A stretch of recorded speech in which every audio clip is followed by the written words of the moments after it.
I got this massive tax bill. So I forget what year it was. What, 20, so it's probably 2020 or 2019 actually. I got a massive tax bill, and I crushed it that year. And I just remember getting the tax bill. I was like, what the, like, this is crazy. They want this much from me? And I had gone out and bought this huge, this super expensive Lamborghini, and I was living in a crazy expensive place, probably the most expensive place in Miami. I think it's a Thousand Museum. Thousand Museum. Yeah. It's like super affluent people there. And I was like, man, F this. Like, I work all the time. I'm busting my ass. Like, I'm going to Puerto Rico. Like, I'm going to save all this money because it's 4% tax.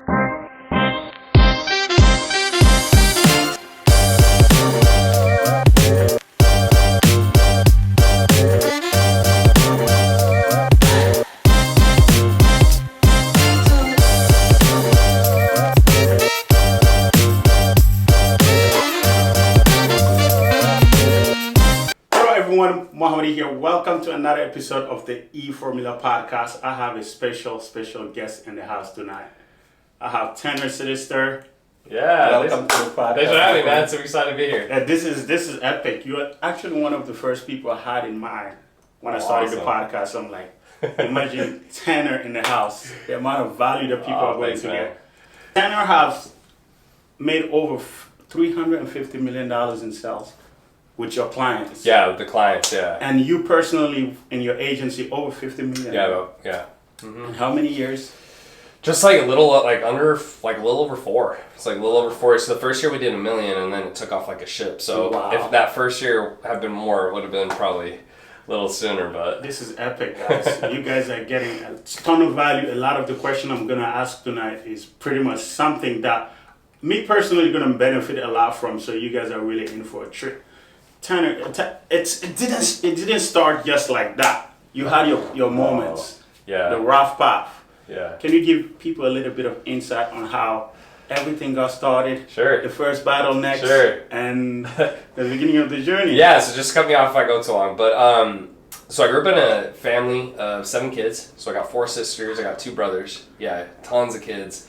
LDS, so Mormon. If you've heard of that, that was how I was raised. My dad was really conservative. Similar like a pastor or a preacher is kind of like how you can picture that. My mom stayed at home, and then I grew up pretty sheltered, so I guess you could say I was kind of weird. My sisters would do like tea parties and dress up. Wow. And my dad I guess he just let it happen. And then as I got older, I got made fun of a little bit because of it. And around probably 6th grade is when I realized, hey, people were making fun of me. And I don't know, I just remember at the time I felt like I was such a nice kid, and I tried to be nice to people, and I was so used to my parents being that way that it really kind of shocked me that people would just put kids down and stuff like that. So I remember I went home and I told my dad, hey, I'm going to start working out so I can beat their ass. Like, that's what I told him. And so my sisters would go to Bible study around 5 something in the morning before school. Mm-hmm. And so my mom would drop me off at the gym, and I start training. And I stuck with it. Like, it was really hard. I was like, first I was 12. Second, I was going through puberty. Third, it just it hurt. Lifting weights for the first time hurts. I was like, man, how do people do this? Like, this is so painful. But I stuck with it. And 3 months later, started getting compliments from girls, and my teachers were like, dude, are your parents feeding you steroids? I was like, yeah, okay. And I started really excelling at sports. And so I saw that as hey, if I put in hard work, and I do the right thing, good things will happen. Uh-huh. And so I started taking sports really seriously because I saw the effort I put in the gym was translating to sports. And did that all through high school and college. I was captain of my football team, got some offers, and my whole goal was playing in the NFL. That was my whole life. Wow. And around 22, that dream kind of ended. I had been hurt a lot of times. I also think I wasn't good enough. I've played with multiple first-round draft picks. Some of them were Pro Bowlers. So I played with some really top talent. So when that ended, I was still going to school, and I had good grades, thankfully. A lot of football players, they don't talk about this on ESPN, but 90% of football players, when their career's over, they have a terrible life because all they've done is barely get C's. Literally. They have no backup plan. They don't know how to do entrepreneurship, and so their lives are usually a lot worse. That's the sad part. Yeah, and they don't talk about it. And so I had a mentor, and he's like, well, what do you want to do with your life? And I was like, man, I don't want to do this. I don't want to be an engineer. I want to play in the NFL. And he's like, okay, so what are your goals? And I said, I just want to make a lot of money. And the reason is just how I was raised. It was always really tight. I wasn't poor. definitely middle class, maybe middle class or lower middle class, but I just never had a lot. And I think it's just we had so many kids and my parents were always budgeting. Wow. So he convinces me to drop out, and my whole family's like super against it. My girlfriend at the time broke up with me because of it. Drop out her mom was like, "You're crazy," and I was like, "Man, maybe I am crazy." I didn't know if I should do it. And so for the first 2 years, I made no money. But I go into his office every day. He has a little stay-at-home office. Wow. And I'm working, and he's teaching me everything about like websites and funnels and emails and all these things. It was like a PhD in business. Like I didn't realize at the time. So I'm getting older though, so I'm like 24 now. And I'm like, man, I can't keep coming to your office. Like I'm living at my parents' house. I gotta get out of here. So I go up to Utah where more family is, and I start getting a job as a server. And I do door-to-door sales, and then finally I turn 25, and I'm just like, okay, like if I don't figure it out this year, like I'm done. Because I just feel like a loser, and especially as an athlete, like that's your whole identity, and so when that's done, you just feel like nothing because people are like, oh, like yeah, you're done. You're not playing football anymore. Like you're not cool. And so it was that year I saw this ad, and it was how to build an online fitness business. Wow. Right. And I wasn't even really on social media. In fact, I thought most people, I'm like, man, you guys are losers. Like, I'm not spending my time on social media, which is ironic now, right? And I click on it. I pay them. It was a high-ticket fitness program. It's like $5,000. I paid $3,000 on a credit card. I had $2,000 in my bank account. That's all I had. Wow. And that was the other reason I did it is after 2 years of working my ass off, I was like, I have the same amount of money I started with. Like, the same amount, right? Because all I did is make a little more, but my expenses just matched it. That was it. Mm-hmm. And so I get in there, and I'm like, all right, I don't want to watch any of this. Just tell me what to do. Like, I started watching the videos. I'm like, dude, I'm not doing this. Like, it's all this like mindset, motivational stuff, which is not bad. Just for me, I'm like, okay, I just need the facts. I'm motivated enough. yeah. So he goes, look, message people, get them on a call, close. And I just done door-to-door sales, so I was like lights out with sales. So I started messaging people, and I sell my program. I started with $1,500, and then I worked up to $3,200 for a 4-month program, and I made $10,000 in a week. Wow! And I was like, oh shit! Like I figured it out. And so I call my parents, and I'm like, yo, can I come home and pay you guys $1,000 a month, and then just like work there? And my dad's like, all right. So I go home, and then I start working like 16 to 18 hours a day. I do $1 million that year. Wow.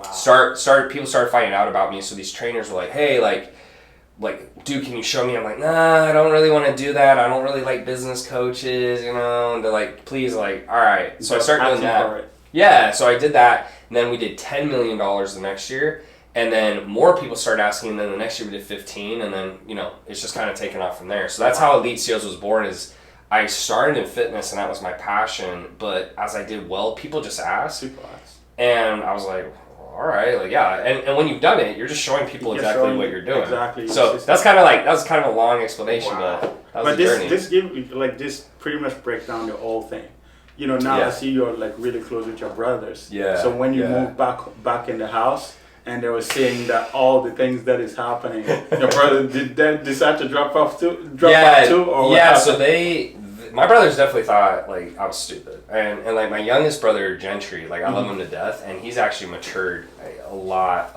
I mean, he's probably more mature than me in some ways now, but he would say comments like, yeah, dude, so like how's your business going? And he knew it wasn't going well, and I was like, man, I'm gonna beat your ass. But it's cool now because once it took off, I was actually able to bring them into the business, and they make more money now than they ever would have before, and they earn it, don't get me wrong, like it's not like it's a gift, but it's cool when you need like COOs and you need CMOs and you need team members. And so instead of paying a random individual, it's your family. 100%. And it's cool because you're like, what you're doing is directly impacting them. And then they're also helping me. And there's that trust. Like we just have this trust that, you can't get from anywhere else. And most people, it doesn't work out. And so it's cool that it's actually worked out for us. And 100%. Yeah, we've been working together now like 5 years. Wow. That's powerful. One of the things that you also mentioned is, the ad that you saw, right? The $5,000.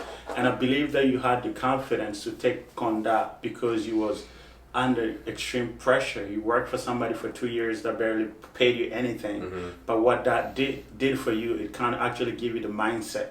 You had Right. like you're ready to become an entrepreneur pretty much. Yeah. Because you was trained for 2 years, you've been alongside an entrepreneur. Yeah. But what happened right now, I believe that many people we got the opportunity, right, and was ready to receive it. Like me personally, also I saw a Proctor video, Mm-hmm. talking about SEO and stuff, and I bought into it. 8 grand, my 2 years life saving. Yeah. Jumped into the program and then crushed it. That's awesome, man. 6 years later, here we are. Yeah. But I believe that a lot of people out there are not going to receive the same opportunity, or at least they would see it, but they don't believe in themselves enough to make the move. Mm-hmm. So, like, what would you say to somebody that is in that type of position?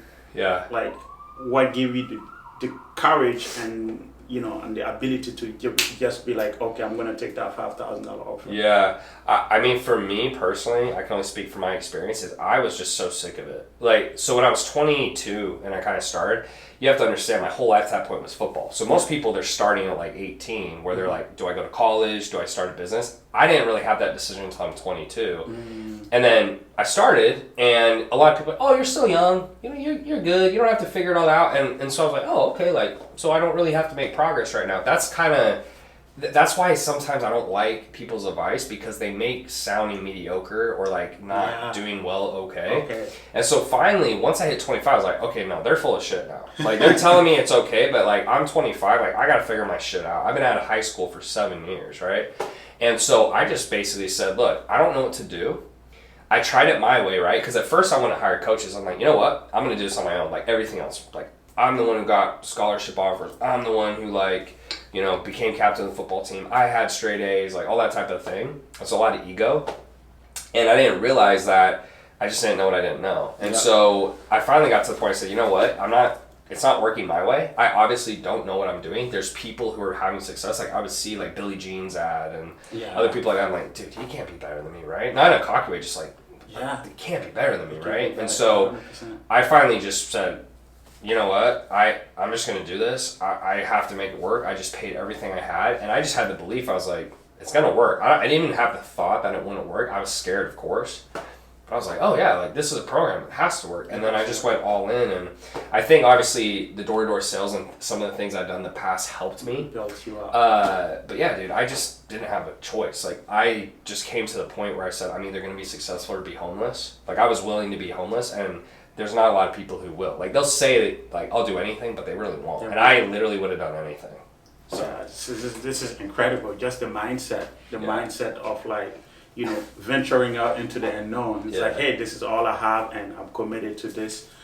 So I know it wasn't a smooth ride since like you got into the program, and you like the first engagement you had, because people gonna get into programs. We have a program that we ran, and it closed last year, helping people start their own marketing agency. And Nice. you see people on board, they would pay for the program, they would get in, and literally not do anything. Yeah. All the time. And every program. They would pay and leave. I'm like, why did you pay if you're not gonna go through it? Yeah. And so like I always know that, like, from my own perspective, I think that they're just overthinking about the amount of work that would be required to do it, and the amount of knowledge that they would have to create to be able to break through, and that scares them away. I know you maybe kind of had the experience of like, okay, this is going to take a lot of work. Mm-hmm. What was like the techniques and ways that you use to leverage, that you have leveraged to assimilate the content to be able to execute? Yeah, so going to your point, I think the first thing is that, they underestimate how hard it will be. Yeah. Right? Like, they underestimate. It's not that and here's the thing, the path is usually straightforward. It's like digging a hole. So, like, just because digging a hole is, like, straightforward, it doesn't mean it's not hard. Right? Like, if you dig a 6-foot hole, it's going to take you hours and hours and hours. And it's hard, but it's straightforward. So, I think that's where a lot of people fall off. They think they buy something, and then it's just going to give them these magical results. Right away. And it's just like building your body. And that was what helped me, because as a bodybuilder, when I was, like, modeling and I was in sports, I was like, you know what? Like, I can get huge, but I have to bust my ass. Like, it's hard. So for me, ironically, like, when I started my business, I actually wasn't doing a lot of content and stuff. What I did is I just realized, I said, look, the more people I message, the more people who respond, the more calls I get, the more sales I make. So my first year of business where I did $1 million, I did 0 content, which is crazy to think now. But I had all these posts on Instagram. I stopped posting altogether, and I just messaged every single follower. I was like cold DMing people. I was going in Facebook groups, and I just got as many calls as I could, and I closed them. And that was actually cool for me to see, because like I think that's probably why I thought like social media and content was stupid, because I'm like, I post all this content and no one cares, and then I just message them and they buy. But yeah, for me, that's what I did. And I think to your point, just people underestimate how hard they have to work. And because I worked so hard all those years before, doing 16, 18-hour days didn't bother me. It wasn't. I was willing to give stuff up for it. It didn't matter. Yeah.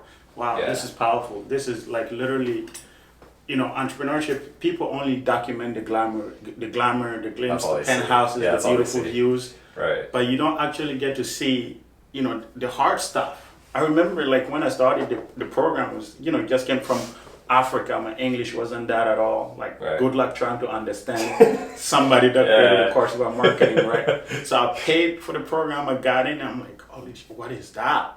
Right. I literally could not understand anything. And I'm like, that's the biggest mistake of my life. And I'm like, I caught myself like, listen, this is all you got now. You don't have no other options. And the commitment, like, is what led me to have the breakthrough that I had. But that's what's cool about immigrants too, because what I've seen is like, there's almost always like Gary Vee basically was an immigrant. Patrick David Bett was an immigrant. And like you see these people come over here and it's a totally different mindset because their parents were like that. They're like, I am coming to America, I can't speak English, I have to make it work. And so like to your credit, it's hilarious how like you can come here and not speak English and do better than someone who was born here, probably with more privilege, more money or whatever else, and they speak English. Like, so I think that's just a testament to you. And I think people who are born into really good situations, it's actually at a detriment to them.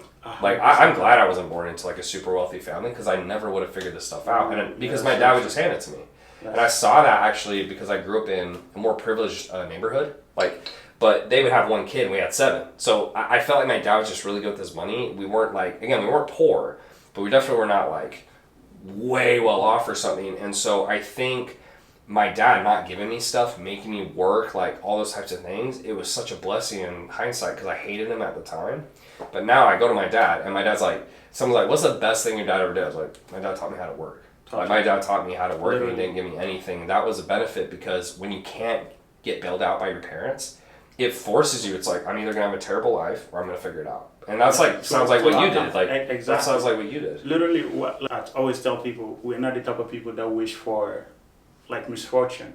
Right. But if you find yourself in one, be grateful, because you get a unique opportunity to learn something or to transcend at something that not many people are going to have the experience to go through. Right. And when you go through it, you have the perspective. You have the left, you have the right. Imagine you want to take a pathway, right, that you have walked through already. Right. Compared to somebody that have not even like explored the other side of the road. Yeah. And that's where the hard stuff is. You went through it, you came back to the village, a change, man. You went on your journey. Imagine you have to compete with someone that have not experienced that. It's never going to be the same. Right. So I believe that that's a fair advantage. And just understanding for anybody that is watching, thinking about entrepreneurship, just understanding that it's not going to be easy. Take that mindset out of the equation, because it's not. It's going to require a lot of work. It's going to require a lot of sleepless nights. But what's harder is the alternative, being at the position where you have to go into a job that you don't like 24/7 every day, pretty much, right? So there's a price to pay on both sides. 100%. But the price to pay, at least towards yourself, is much better than the price to pay, like when you're not getting anything in return. Yeah, and it's like, and the funny thing is like, you don't have anything to lose. And that was I think, again, people say stuff and then like when you experience it, it's different, because when I started at 22 or 23, I was like, I had $2,000. And I was like, I'm going to do it my way. Like, I'm not going to hire people. I'm not going to do a coach. And like, I'm going to be farther ahead. And literally 2 years later, I'm looking at my bank account. I'm like, yo, this is the same amount. So I was like, I've just wasted 2 years of my life. And that's when I was like, I'm not wasting any more time. So I have to pay someone who knows more than me. And so it just was like a no-brainer because I was like, where you're at, I don't want to do this anymore. Yeah. Like, I'm tired of serving. I'm tired of doing door-to-door. I'm tired of being a loser. I think some people are just not, they actually don't care that much. Like, they're okay with where they're at. And so they don't take the hard steps. So that's just my personal opinion. I think it's 100% true. It's just like don't realize that it gets worse. Right. The comfort zone gets smaller and smaller and smaller. The more you grow, the more time change. Yeah. If you're alone, life is good. But imagine you have a wife that's gonna wake you up and tell you there's no milk for the kids. Yeah. You have to get out and figure that out, right? So when did you move to Miami? In 2020? So I moved to Miami like 3-ish years ago, and then I had that little short stint in Puerto Rico. But I came right back. I was there for a year. I came right back. Yeah. You were actually one of the ones that moved to Puerto Rico. Yeah, one of the dumb ones, man. One of the dumb ones. And it was the same. Like, it's the same money, right? But I think that's actually interesting because I got this massive tax bill. So I forget what year it was. So it's probably 2020 or 2019 actually. I got a massive tax bill, and I crushed it that year. And I just remember getting the tax bill. I was like, what the. Like, this is crazy. They want this much from me? And I had gone out and bought this huge, this super expensive Lamborghini, and I was living in a crazy expensive place, probably the most expensive place in Miami. I think it's 1,000 Museum. Museum. It's like super affluent people there. And I was like, man, F this. Like, I work all the time. I'm busting my ass. Like, I'm going to Puerto Rico. Like, I'm going to save all this money because it's 4% tax, right? So I go down there. Everything's fine at first. I'm coming back every weekend though. And I'm like, yeah, but it's a 2-hour flight. So I'm like, it's fine. Like, I'll come back and forth. But then I get to the end of the year. I'm like, you know what? Like, all this time I'm flying, if I spent that working or doing other stuff, I'd probably make more money, right?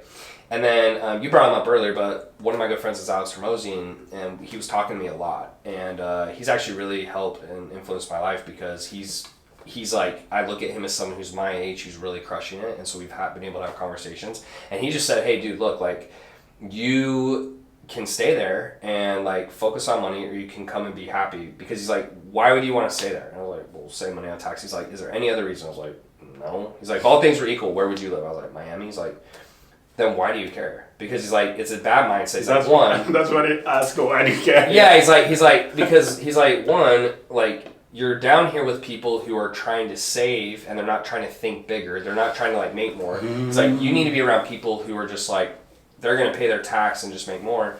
And then two, he just said, when you die, are you going to care? Like, he's like, when you die and you're 85, are you going to be glad you're worth $1 billion or $2 billion instead of 500 million or whatever the number is, right?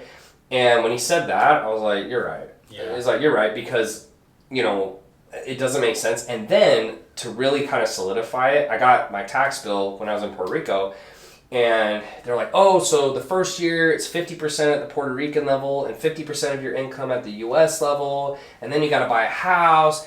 And then, with the houses down there, they've gone from 2 to 3 million in nice areas to 19 million. Wow. So then all the money I was going to save, I was going to buy a house. And there's just all these rules they don't tell you about. So finally I'm like, I'm just coming back. And so I just paid taxes like I hadn't left. I actually wasted a whole year. I was really upset about it. Wow. But I came back, and so I'm done with that.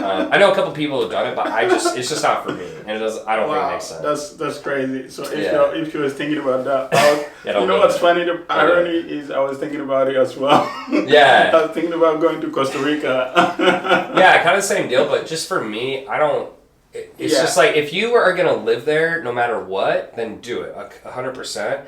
But the thing with island life is there's a reason people don't want to stay there, because everything takes forever. It's super slow. Like, the Puerto Rican government, when I was there, they're not efficient. It took forever to get anything done. The roads are really bad. It's a third world country, right? Yeah. And so they do have nice areas, but then, I just feel like the quality of life is much lower because there's less to do, there's less people there, there's less connections, and then you're flying all the time. Yeah. And so just for me personally, I didn't think it was worth it. And I think when Alex talked to me about just thinking, hey, if you were 85, when you look back, are you going to be glad you lived in Puerto Rico during the best years of your life to make more money? And I was like, no. And he's like, then you need to come back. And so that really kind of helped me make that decision. It's crazy. That actually shows me. Literally, you just showed me the light. Yeah. It's not worth it. You just need to make more. And that's what he challenged me. He's like, bro, learn how to make more money. He's like, instead of spending all your time trying to save money and like all the tax loopholes, everyone's always looking for a loophole. Yeah. He's like, bro, rich people don't do that. He's like, rich people focus on making more money. He's like, so stop trying to do all these tax, because you spend so much time on it. Like I've had like 12 people who I was like talking to about tax strategies to save more, and they all say something different. It's like a lawyer, right? Yeah. And I'm like, man, this is a dead end because I don't know, and they all say something different. And so finally I was like, forget it. Like, this is the guy I'm going to use. That's it. I'm not listening to anyone else. I'm just going to pay my tax, and I'm going to make more. And that's just the best way to do it, in my opinion. It's like, it's a human being thing, right? Like, we always feel like we want to do something to save ourselves something. Right. Actually, a friend of mine was telling me about his father-in-law was driving extra mile to get gas cheaper. Bro, just like, yeah, it's a waste of time. Bro. And they sat him down. It's like, okay, the difference of the gas. Long story short, they made the math, and he was actually not getting anything because he's probably driving far enough to waste the gas. The cost, it's stupid. Yeah, it's just a waste of time. Literally, and it's about like I get the mindset, like especially like even Dave Ramsey, like. I'm not against Dave Ramsey, but a lot of his advice is like for people who are in debt. But if you're trying to get rich, you got to think differently. Yeah. It's just a different game. You can't save your way to wealth. You have to learn how to make more. 100%. So stop trying to do it. And like I think this is something that I personally, it doesn't matter how hard things are for me. I don't want somebody to focus on or remind me of how hard things are. Like, it doesn't help you. It doesn't help. Like let's just focus. Like with the recession right now, people will complain, and I'm like. Yeah. Cool. It's an opportunity to be better because 100%. The best businesses will stay around. All the bad businesses will go away. Less competition. And it's like, so just look at it as a positive. A lot of people have these mindsets that don't serve them. Like sometimes, especially like, my girlfriend's an entrepreneur, and sometimes like we'll have discussions with her friends, and they'll say stuff like, "Oh yeah, girls like have it harder and this and that," and I'm like, you know what? You guys probably do, but like that doesn't serve you. Right? Because, like, what does that do? It's like, if you go into a situation like, well, I'm a girl, and it's harder, and there's less entrepreneurs, like, I'm not saying that's not true, but I'm just like, don't tell yourself that. Be like, you can be just as good. You have an opportunity to show guys, like, your value. I don't know. I just think it's a lot of mindset from that standpoint of, like, looking at things in a positive light versus negative. And that's kind of when I came back to Miami. I was like, you know what? I get to be where I really want to be, and I have the opportunity to be more focused on making more money and not traveling. Instead of like, oh, look at all this extra money I have to pay with taxes. Yeah. I just think it's like a terrible way to look at it. It's crazy. That's a good segue to jump into something different, right? Sure. I saw a video where you mentioned that you changed your Lamborghini $500,000 car to an Honda. Yeah. And I was like, wow, that's incredible, right? Yeah. Like people, like entrepreneurship, you want to be, you work hard. You're like, okay, I want to give myself this. I want to give myself this. All of that, right? And it's well deserved, if you can afford it by any means, enjoy it. But what was like the mindset switch, Yeah, so the main reason I got the Lamborghini, just for like context for people to know, is when I started my business, that was on my vision board. So I printed out, I have a picture somewhere. I don't know if my video guys got it or not, but I printed out a picture of a red Lamborghini. And I put it on my vision board. And that just to me was like, if I was wealthy, I'd own a Lamborghini. So I was like, I'm going to get one of these. So the main reason I got it was just to kind of fulfill that prophecy. So when I bought it, I was like, yo, this is badass. Like, and I made a post where I was like, yo, I made this picture and then I bought it. Now, the reality for me, and like everyone's different, but after you buy something, typically like after 6 months or like an extended period of time, it's not as cool, right? So you buy a huge house, super cool, 6 months later, it's less cool. Yeah. Car, 6 months later, it's less cool. Shoes, shirts. So for me personally, once that happened, it was the fact that it became less cool, and it actually made my life worse. And the reason is because luxury cars have to have more maintenance. It has to have like a battery tender so the battery doesn't die and it stays charged. Valet would scrape my rims all the time, and it would cost me a ton of money. It was hard to park it. It was like, it's less convenient to park here. I mean, people all the time I say, oh, I Uber everywhere. They're like, oh, you can't do that in Miami. I'm like, yes, you can. 100% you can Uber here everywhere because everything's so close. And then it was also just the fact that, I bought the car and it was cool, but you start realizing people don't really care. And so I'm like, did I buy this car for me or did I buy this car to look cool? And like, I can't speak to all the guys who might be watching this, but for me, when I drive a Lamborghini, when I was single, it's like super fun, right? Because you're like, oh, cool, like girls will see it, da da da. But when you get a girlfriend, like I have a girlfriend, and it's like, she doesn't care, and I was like, fuck, like I don't care. And then all the guys look at it, I'm like, yeah, but like, you're a dude, so like, I don't care if you care. So then I just realized like, I'm doing these things for external validation. I don't really care. And so for me, I definitely now value experiences way more than like a Lamborghini. Like, for example, I would rather pay $50,000 to go to like a Heat game in the front row than buy like a car. Like, it just because of me, because that is the experience. And so it's just also values, and then just understanding like a lot of people don't care. And then also like, you know, super wealthy people, like, they don't care either. They're just like, yeah, dude, you got a car, you don't have a car. And so you just got to like live the life that fits you best. And on top of that, last thing I'll say is just most people, they buy those and it puts unnecessary stress on their life because they want to look cool and they can't really afford it, but they buy it, right? And so even when I sold it, some people are like, oh yeah, you probably couldn't afford it. I was like, bro, I mean, whatever, I don't care. But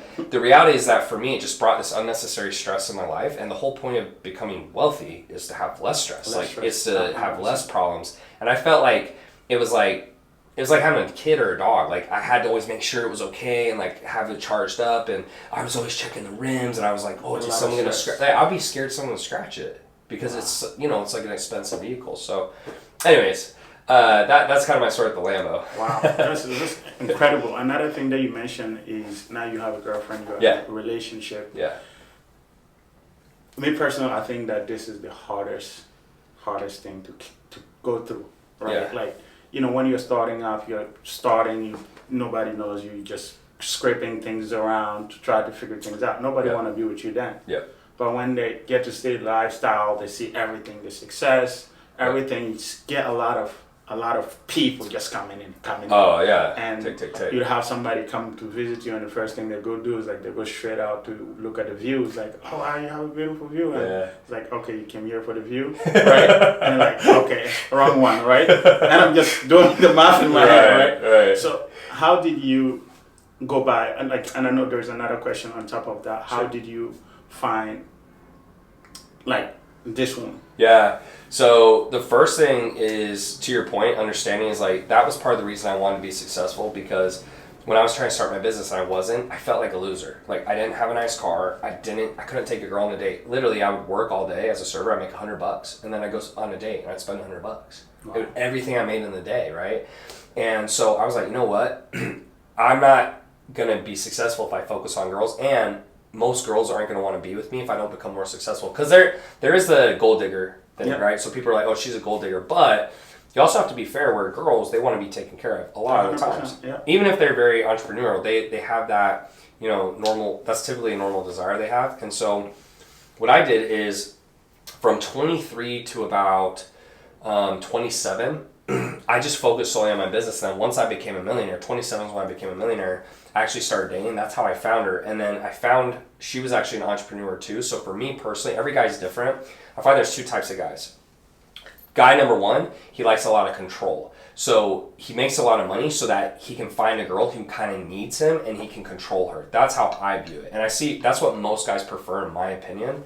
I personally don't like that because it makes me feel used. Like, is she only with me for my money, or does she like me? Right? That's where my mind goes, just because of the way I was raised and how I grew up. So what I try to do is I try to find a girl who makes her own money, and I help support her. I can do things for her, but at the end of the day, she's like, I don't need you. And I prefer that. Some guys don't, because then I feel like they lose control because they can't tell her what to do, because she's like, you know, like, if you can control a girl, right, you can do sometimes outrageous stuff. Like, you know, some of my girlfriend's friends, I feel like they let guys do stuff they shouldn't let them do. And the reason I think they do it is because the guy has money, he has clout. So they're like, I don't want to lose this, so I'm not going to say anything about stuff he does they don't like.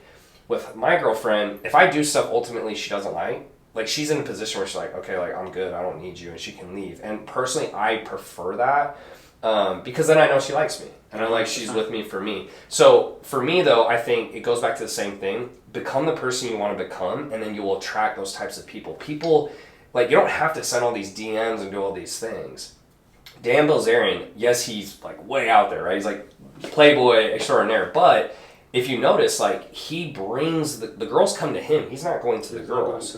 And the reason is they see his lifestyle and they want to be around him. So I think when you can become a high, like, level male, or, you know, alpha male, or whatever you want to say, you'll bring more people into your circle automatically because you're becoming a person they want to be around. 100%. And yeah, you got to be careful. You got to be careful. Like, you know, they're not gold diggers. They're not trying to use you, but the highest level males are bringing people to them by what they do, not by messaging 100 girls on Tinder every day. So the way I did is I just became who I felt would be a high value male, and then I started attracting more women, and then I found a girl who kind of fit my lifestyle and would understand it. Because for me, it's hard to date women who are not entrepreneurs, because they don't get it. Like, and we don't have a lot in common. So I'm like super excited about work, and I'm like, oh yeah, this and this. They're like, yeah, I have no idea what you're talking about, and she gets it. And so we relate on a lot of levels that way. It's a lot easier to go through a hard day. You know, imagine a stressful day. And she allows it. Like, she lets me work, and that's important to me. So I've always wanted to be with a girl who will allow me work. I don't like being with a woman who, you know, they're like, oh, you're working too much. Like, I don't like that. And so, yeah, there's balance. Obviously, you got to go on dates, got to give them some time. But, like, I can get up at 5 and she'll let me work till 7 or 8. And then if I give her 8 to 10 or 8 to 9, she's cool with that. And that's perfect for me. Some people, they want like 5 to, they want 4 or 5 hours. And I'm like, look, I can't. I got to get stuff done. So that's just personal preference, though. Wow, yeah, that's incredible. You know, another thing is that, you know, being a successful man, right? Yeah. That pretty much you have everything. You have the look, you have the, you know, the energy, you have like, your life is fun, right? So you have a lot of girls consistently trying to get to you, right? Yeah. So you feel like you have a lot of options. Sure. And one of the amazing things that Mark Manson mentioned in his book, The Subtle Art of Not Giving a Fuck, he mentioned that there is freedom in commitment. Mm-hmm. And when I first heard the paradox, I'm like, what? That sounds like freedom to me, commitment, you know. Yeah, it's like the opposite, right? Right, it's like the opposite. I'm like, that. I want to give you this question, right? Yeah. Now that you feel like, okay, you have a lot of the, you know, everything that a girl see attractive. Mm-hmm. Obviously, it doesn't matter what your situation, you're going to get hit with people. Like, girls going to hit you up. Yeah, no matter what. No matter what. How do you contain yourself? How do you build the discipline? Yeah. Because I believe that it's actually a place that you don't want to get into, you know, because when you go out with a bunch of girls, let's say you went out with like 50 girls, 60 girls, or 70 girls, it becomes hard for you to find satisfaction in that one. I agree. Yeah, so I'm actually glad you asked this, and like being fully transparent, this is actually something I've struggled with a lot. So like a little background, my girlfriend now, we've been on and off like a lot over the last 4 years. So like when someone asks me, they're like, how long have you guys been dating? I say 4 years, but we've been on and off a lot, and I was struggling through that. So from personal experience, here's where I'm at, and hopefully this will help someone. So when we first started dating, it was amazing because I had a girlfriend in 4 years.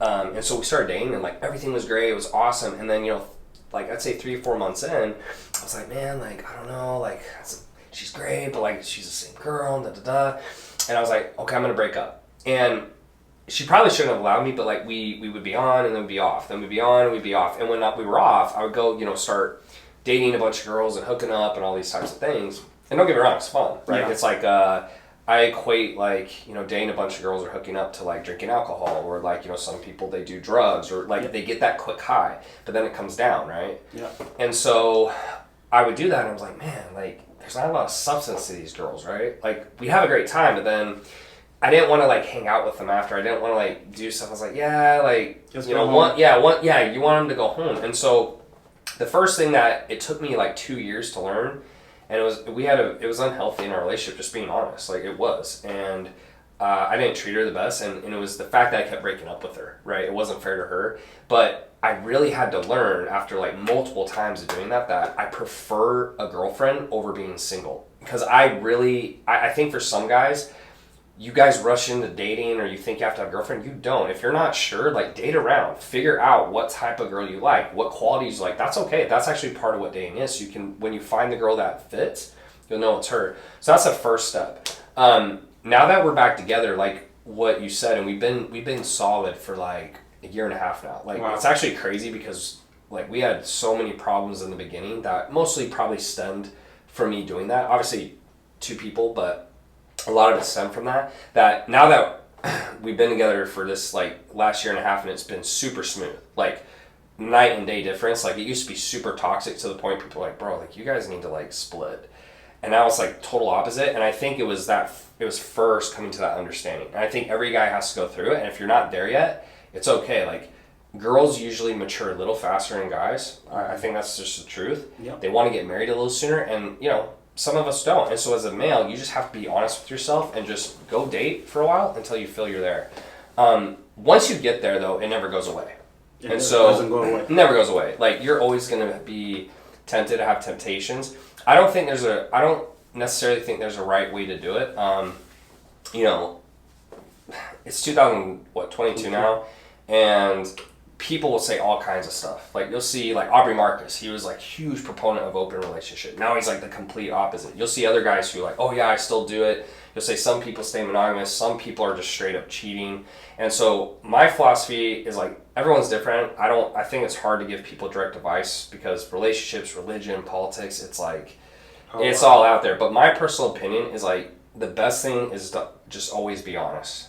Like, always be honest with your intentions and don't lie, because if you go to someone and let's say you want a certain thing in the relationship that's, like, out there, as long as you're honest about it and you bring that to them and you're like, hey, here's something I want, you give them the opportunity to either accept it or say no. But when you start cheating and you start doing stuff behind their back, like, I just never think that's the answer, and you always will feel worse and be worse off. And so for me, it was figuring out I prefer a girlfriend over being single. So if I had to choose, like, gun to the head, it's like I would rather be in a relationship than not. And then once I'm in it, those struggles will always be there, but it's either, like what you said, you either just decide, like, this is the route I'm going, I'm not going to do that, or if, like, depending on the dynamic, if you want those things, you need to find someone that you can be honest and open with and they're okay with it. But that's the only two ways I've seen to do is, like, just being brutally honest, and you either say, here's the direction I'm going, I'm not doing those things, or you find someone who's okay with it. But understand, and I personally believe this,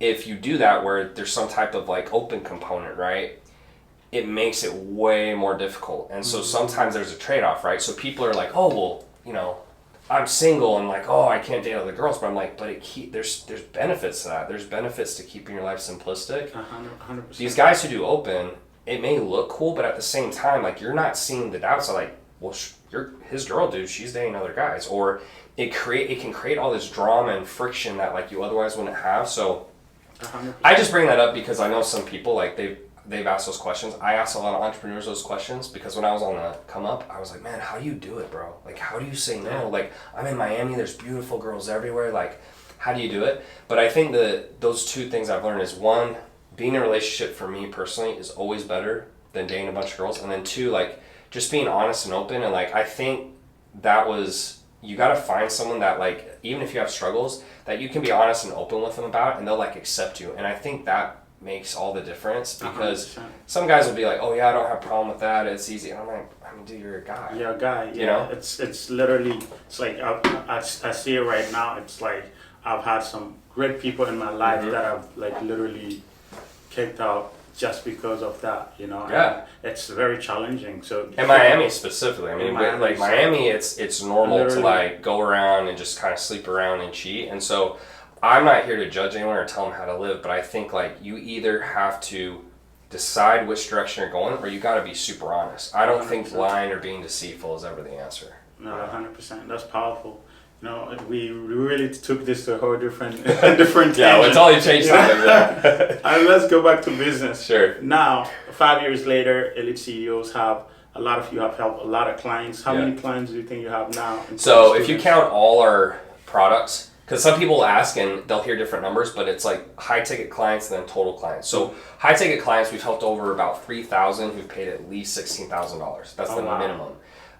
Total is probably more around 16 or 17,000. So if you include all our low ticket products, our courses, like our mid tier stuff, so it's been a lot. It's been a lot of clients. Yeah. You know, there's this notion of a lot of people that hate successful people. I don't know what the real reason is, but I was talking about it, like, to a friend last time. Do you know how much work is required to make those $350 million in sales? Yeah. Well, so, and for context, like, those are our client sales, and that's what we can track. There may be more, 100%. But we know that for sure. But yeah, I mean, it's a ton of work. And, you know, to your point, I mean, there's a lot of people who do hate. I think the first thing to understand, like, one, you just get over it. Like, it's like if someone keeps punching you in the face every day, eventually you're just like, okay. So it bothers you less. And then two, 9 times out of 10, there's something bad going on in their life, or you have to think of it this way. When you see someone successful, maybe you or me, when I saw Billie Jean, that was the first guy I remember. I saw him and I was like, man, like, what is he? He's not better than me. Like, what is he doing? And I was like curious, right? It's like this curiosity of like, what is he doing that I'm not? The person who is losing at life, they go, he's a trust fund baby. Yeah. He's this, he's that. And then they'll be like, well, he's not a trust fund baby, he's not this. And then like, oh, they look for some angle of why he is where he is. And the reality is like that thought, even if it was true, if he's a trust fund baby, it doesn't serve you. I remember when someone said that to me, I was like, dude, my dad's a teacher. We have 7 kids. Like, there's no trust fund for me. I promise. There's nothing waiting for me. And, so I think you have to have like compassion and empathy. I think Gary Vee does the best because a lot of times when people lash out, there's something bad going on in their life. Yeah. People killing it don't care. They're too busy. Like, I'm too busy in my life to worry. I'm like, hey, dude, if you're killing it, great. If you're not, like, I'll try to help you. There's just no reason to put someone down. So I think that's a good thing to recognize though, because you'll see even like some YouTube channels, that's how they make their whole thing. They just talk down on everyone all the time. And I don't see any benefit in that, and it doesn't feel good. I don't personally like having beef with people or vendettas. And so when someone tries to start something with me, I either just straight up ignore it, or I'll just like, hey man, I'm sorry you feel that way, like XYZ, and kind of leave it at that. It's pretty much like people, they're trying to talk to you so they can feel like that they're getting your attention so they can enjoy the cloud that you have, or whatever it might be. Yeah, but they're trying to take advantage of the situation. Work hard. Yeah, but the cool thing too is like I've just recently, I should have actually podcasted it. I kicked myself in the face for that, but I talked to Paula Orfalea, sold Kinko's for $2.4 billion. I talked to Kim Perel. She sold $100 and $250 million company. I talked to just multiple people. I can't even list them right now, but every time I got on a call, I was looking at them and was like, wow, they are so much farther ahead than me. And I was like going with questions, and every single one of them, almost all of them, they're like, dude, you have an amazing business. Like, well done. And I'm like you're expecting the opposite. I'm like, tell me like what I'm doing wrong. Tell me how bad I suck. And they're like telling you great things. And so that's the interesting thing with successful people is they want to see you win, and they don't care. 100%. It's crazy. And because it doesn't affect them, and they realize that it's always the people who are at the bottom that try to kind of pull you down. And it makes me sad, especially when I see someone who like they're early in their journey and they get more affected. I've been just doing it for so long now, it's like whatever. But that's like what makes me sad, because it's like that guy's just trying to be the best he can be, and you're pulling him down, and there's just no reason for it. It's funny. I have an amazing story. Yeah. In 2016. Grant Cardone was one of the guys that I literally followed everywhere. Yeah. Everywhere he's at, I'm like on him. What's he doing? And one time he came to New York, and he made a snapshot, and I saw the hotel he was living in. You're like, I'm going. I was like, I'm going. I went there and I sat down from 8 p.m. to like 2 in the morning. He sat down with you? Me. I sat down at the hotel at 8 p.m. to 2 in the morning, just waiting. Oh my gosh. I'm like, is it in already? And I saw he's still at dinner. I was like, yeah. Sat in the hotel for like 6 hours. Yeah. And he walked in like around 2 with his wife and Ryan. Yeah. And I was like, Mr. Grant. And he's like, have you been waiting for me? I was like, yeah. He's like, you crazy? How long you been here? I was like, about 5-6 hours. He's like, if you was in Miami right now, I would have hired you. And I was like, yeah, I just have a couple of questions. I believe you're the best person to answer those questions. He's like, give me a minute. I'll walk my wife upstairs and come back down. He came back down at 2 in the morning, sat down with me in the lobby, talked to me, like for almost an hour. Dude. And you know what he did at the end of our conversation? He's like, "Where's your phone? Let's do something cool." He took my phone, and he's like, "Guys, follow this man. This man is gonna have some massive success in his life, folks." Wow. And when you mentioned that you talked to all these big people, and you was expecting them to tell you, "Oh, what did you do wrong?" and like how. You admire them a lot, but they're like, dude, you're going places. Yeah. Right? They give you all this compliment. Yeah. It made me think of, what Grant Cardone did. I was a kid with a negative bank account. And he could have just ignored you. And that's the thing too that I love, because like sometimes like I feel like I need to do better, because I'll be in Miami and someone will be like, Tanner, and I'm like, oh yeah, dude, but I try to do that as well, because it's funny, Grant gets so much heat online, but I met him in person and I had the same experience where like I felt like he gave me so much attention. He's really listening to my questions, and it was a small group. It was a small group of people. It was some pretty high level people, but I had a great experience with Grant. I have nothing but good things to say about him, and so I'm glad to hear that too, because like I keep hearing that from people I meet in person, and so it's sad though, because people will make these they'll look at someone online, they make all these judgments. I'm like, bro, you don't know him. You don't know. Like, you haven't met him in person. That's actually a really cool story because, he could have totally ignored you and you probably just would have been, like, so deflated, but instead he spent a little time, and who knows how much that possibly helped you. It literally has been a big driver.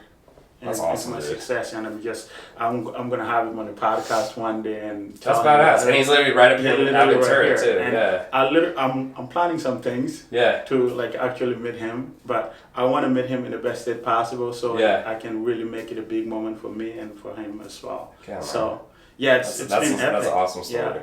Yeah. So back to Elite CEOs. Yeah. What you mentioned, you have like a few programs, high level and like courses and different type of programs for the people that are watching right now. Either we're gonna have people watching this that are current entrepreneur thinking about changing an industry because they hit a wall in their current industry, or you're gonna find people that are just starting, right? They want to become an entrepreneur. They work in corporate, they saved a lot of money, and they just hate it and they want to find a way out. So what do you like? If you can go through your programs and just give a description of the avatar, so those people can find which program exactly.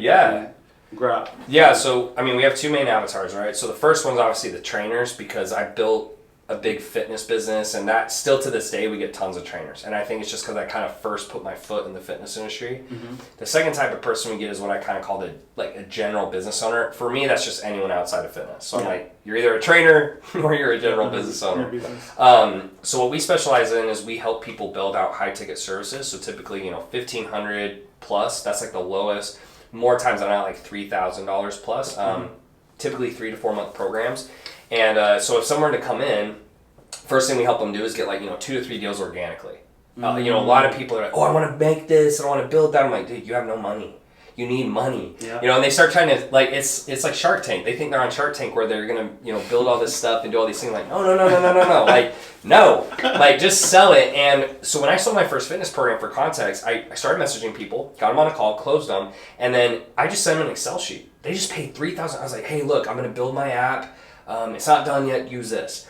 And then all I did is I got a white labeled app, and then I started building it. So first thing we do is organic messaging, teach them how to do that. Most people, they think they're good at it, but they're not. It's kind of like talking to girls. Every guy's like, oh yeah, I'm like, bro, I got game. Bro, you got no game, like zero, And so you help them with that, and then once they get that down, we really start trying to turn on paid ads, because most people don't have a big following. Yep. So it's like, learn how to message, get them on a call, close, and then we start showing them how to do paid ads. And then the goal is from there, their business really starts to grow because they have consistent leads. Because, most of the clients I'm sure you got too, they don't have big followings. They're not Logan Paul. They're not Mr. Beast. And so the goal really as a coach is, how can I take someone who has very little skill and very little assets and still help them be successful? And so that's the goal. So there's obviously a lot more. I mean, I could go as much detail as you want, but that's like the premise. And then once they get that, we start helping them with fulfillment and marketing, their funnels, email automations, tech. We've just been doing it a long time, so it's like, I feel like we do A to Z. But that's the main things, is most people, they're not good at leads and they're not good at sales, and that's why their business is going underground. Because if you can make sales, no matter how bad your program is, you can always make it better. But if you have a great program but you can't make sales, you're going to go out of business. You're going to go out of business, 100%. Yeah. And that's powerful. So for people that are watching now, do you have anything like intermediary or just for first-time entrepreneur that is not in the fitness industry, that doesn't have a product, just want to get something, just maybe a mindset thing or anything of that level? Well, so the first thing is obviously I'm starting to take my content a lot more seriously. That's also why I'm here with you, because I want to start really putting myself out there more. And then I would say go on my YouTube. There's a ton of content there. And then we also put out a lot of free stuff. So we actually used to sell Facebook Ads Academy, YouTube Ads Academy, funnel templates, email automations, how to message, how to do sales. We used to sell that for $100. Now we're giving it all away for free. And so if people will go on my page, they'll actually find a lot of these things for free in my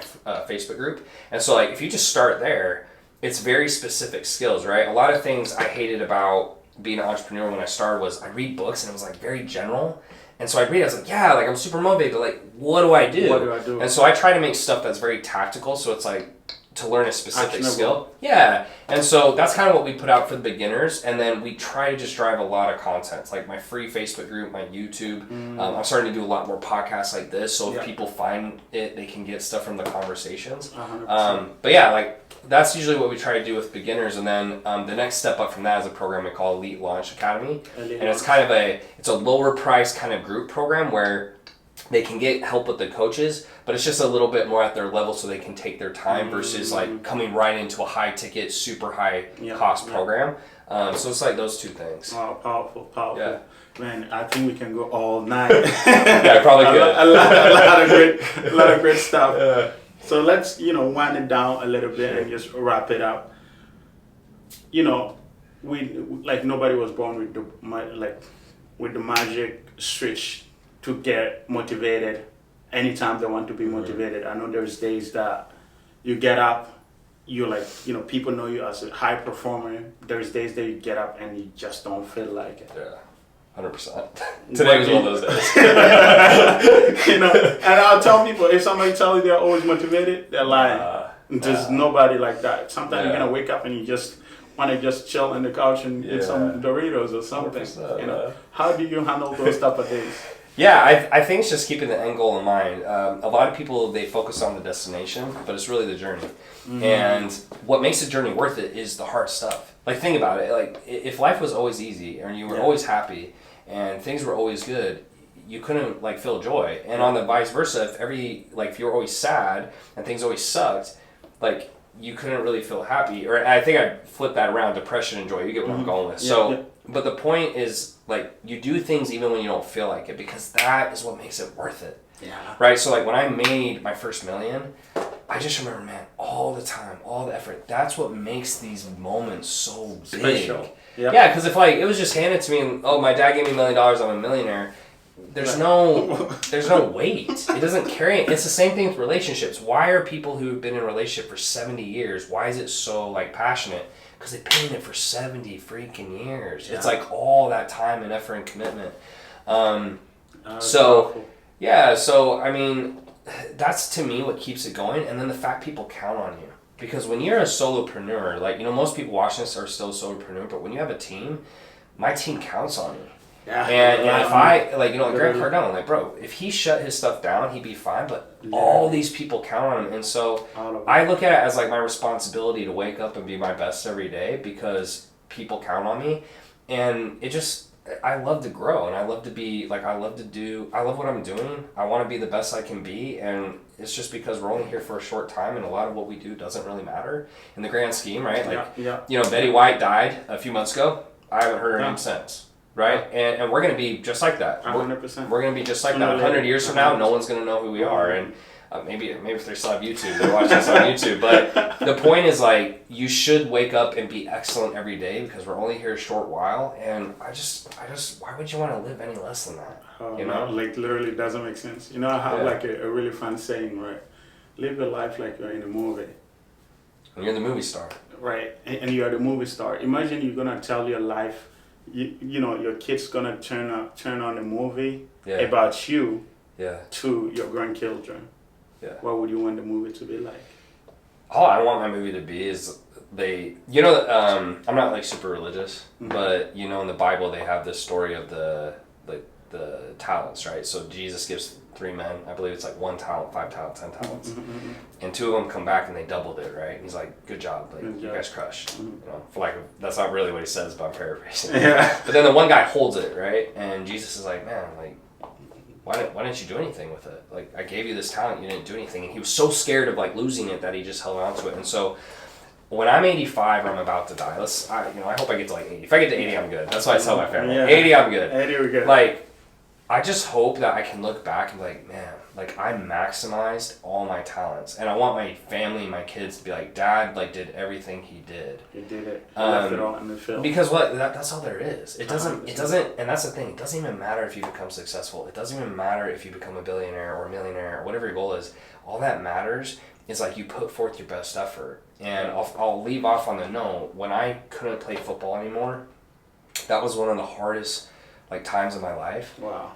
But the reason I could walk away and I felt proud is I knew I did every extra workout. I did every extra set. I went to all the summer training camps, even the stuff that wasn't mandatory. Wow. And so when it ended, and I was standing next to, like, I played with Ezekiel Ansah, 5th pick in the draft, Pro Bowler. Wow. Randy Gregory just got a $60 million contract. Jeez. I played with Damian Williams, who was a running back for the Chiefs. I don't know if he's on the Chiefs right now, but I played with these high-level people, and they were just better.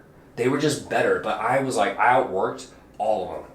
And this was the best I could be. And when you can walk away like that, what do you have to be ashamed of? Yeah. But most people, they never try. And then they say they did try, but they really didn't. And so they look and go, man, what if? Right. And so if you can leave life without a what if, and what other way is there to live? That worry at 80. You mentioned you're at 80. And that's regret, man. That's why people have regret. And so, like, you even hear Gary Vee talk about, as long as I don't have regret, that's the best way to go out. You know, yeah. Wow, this is incredible. Another thing is that you're like, fitness. Yeah. And see what's like your morning routine. What's like fitness to you. So I'm glad I'm on Eastern time zone. I hate Pacific. Like I was in Las Vegas and I woke up and it was like pitch black and my team's already getting on calls and I hated it. But in Miami, I like to wake up usually. So I get about 4:50 or maybe 4:30. I go to the gym. It opens at 5. Bang that out, and then I come back and I start work and I just go until bedtime. Like we're still working. It's nighttime now, right? So that's my routine. It's nothing crazy. I just get up. I immediately go to the gym. I bang that out. Come home. Do my first task, and then we start team meetings. And that's what works for me. I used to, and again, I'm not against this, but I used to actually. You'd be shocked. I would wake up at 3 a.m. so I could do an hour of meditation. I could do an hour of reading, and then I could go to the gym for 3 hours. And I was like, that's a lot. Yeah, I was like, this is crazy. And I was like, instead of like because you do all this prep work, and then I was like, you know what? What if I just start working right when I get up? Yeah. Instead of doing all this extra stuff, and it's like you get more done that way. So I'm not against it if people like that, but for me, people do all these like, gotta have my coffee, gotta stretch, gotta do this, and I'm like, bro, just start working. A lot of things on the way. And you'll get more stuff done. Instead of having to have like this set schedule, it's like, because also when they travel and stuff like that, then they can't function. Like, I don't have my Bosu ball and this. I'm like, bro, you just gotta do it. You just gotta get and start going. Making your life harder. For no reason. Right? Yeah. Like, me personally, I struggle with sleep, and pretty much a lot of people can relate to it as well. The idea of just getting up and walking into the bedroom is not something that I do most often. I fall asleep on the couch 80% of the time. Oh, shit. Yeah, literally. You're straight going until you drop. Literally. Right? So, but like when I wake up in the morning, first thing, I made a commitment about 2 years ago, almost 2 years now, that I would work out every day for the rest of my life. And today's like 545 days. Fuck yeah. Yeah. Every morning you get up, you just get into the gym, even if it's 20 minutes. Yeah, and that's one of the things that people like really. Working out doesn't mean you're gonna be in the gym for like an hour. Yeah. I jump rope for 15 minutes if I wake up late and I have to, get on a meeting. I just go in the gym 15 minutes. I jump rope in the balcony. Yeah. I do some push-ups around the house. That's my workout. Yeah. Done. Every day you do that. It's like pretty much nothing these days is gonna make you sweat. Yeah. Nothing. Literally, you're not lifting boats or like stuff that make you sweat throughout the day. So this is actually the hardest thing you're gonna do in the day. Yeah. Get that out of the way, and you get the motivation and the energy. Well, and I think it's also the fact you keep the promise to yourself. Like the people with, I'll do smart, but like it's so good for your mind when you say you're gonna do something and you do it. Yeah. Even if it's like not perfect, like you said, like it's not a 3-hour workout, but it's like you just make that promise and that commitment, and you do it every day. There's something super powerful about 100%. That mentally. It's like your identity, because I think that a lot of times we grow up to like. Some people are in a situation where they don't actually like themselves because they have lied to themselves for so much that they lost respect for themselves. Right. It's like, I'm going to do this and you don't do it. I'm going to do this and you don't do it. Yeah. So like, how are you going to respect somebody that doesn't keep his promise? Yeah. So that's a hard one. And to wrap things up, do you have somebody today that you feel like, okay, when shit hit the fan, like, okay, when I'm in like a really confined situation and I need to figure something out, you have people that you call, or do you have things that you listen to give your perspective again? Yeah. Well, like my two go-to people, One is David Fry, right? So he's my first mentor who got David me Fry. into, he's married to one of Russell Brunson's cousins, and he kind of nice. got me to ClickFunnels.